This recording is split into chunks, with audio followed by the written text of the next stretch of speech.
Assalomu alaykum qizlarjoylar. Bugun sizlar bilan yumshoqqina og'izda eriydigan asalli pirog tayyorlaymiz. Quruq qozonimizga 1,5 stakan shakar, 1,5 stakan un, 1 dona tuxum chaqib yaxshilab aralashtiramiz. 1 litr sut solib, komochkalar qolmaguncha aralashtirib gazga qo'yamiz. Past olovda quyilguncha aralashtirib qarshi holatiga keltirib olamiz. Tayyor bo'lgan kremimizni ustiga salfan yopib, chetga olib qo'yamiz. 400 gram asalimizga 2 osh qoshiq chayin soda solib, rang qirg'izib olamiz. Tayyor bo'lgan asalimiz ustiga 200 gram margarin solamiz.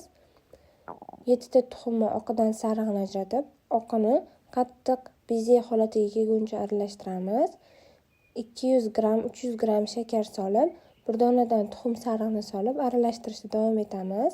Bizemiz ustiga asalli qiyomimizdan oz-ozdan solib ko'pirtirishda davom etamiz.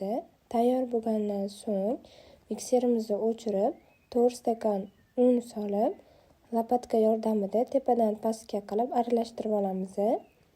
Tayyor bo'lgan biskvitimizni 4 ta idishga bo'lib, pergament solingan listga yoyib, 220 gradusda 15-20 minutda pishirib olamiz.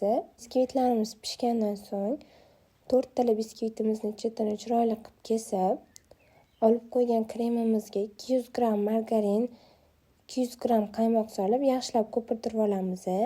Birin-ketinlikda yopishtirib, chetidan chiqqan nonlarni maydalab, ruvoq qilib, ustiga chiroyli qilib sepib olamiz. Shirinligimiz tayyor.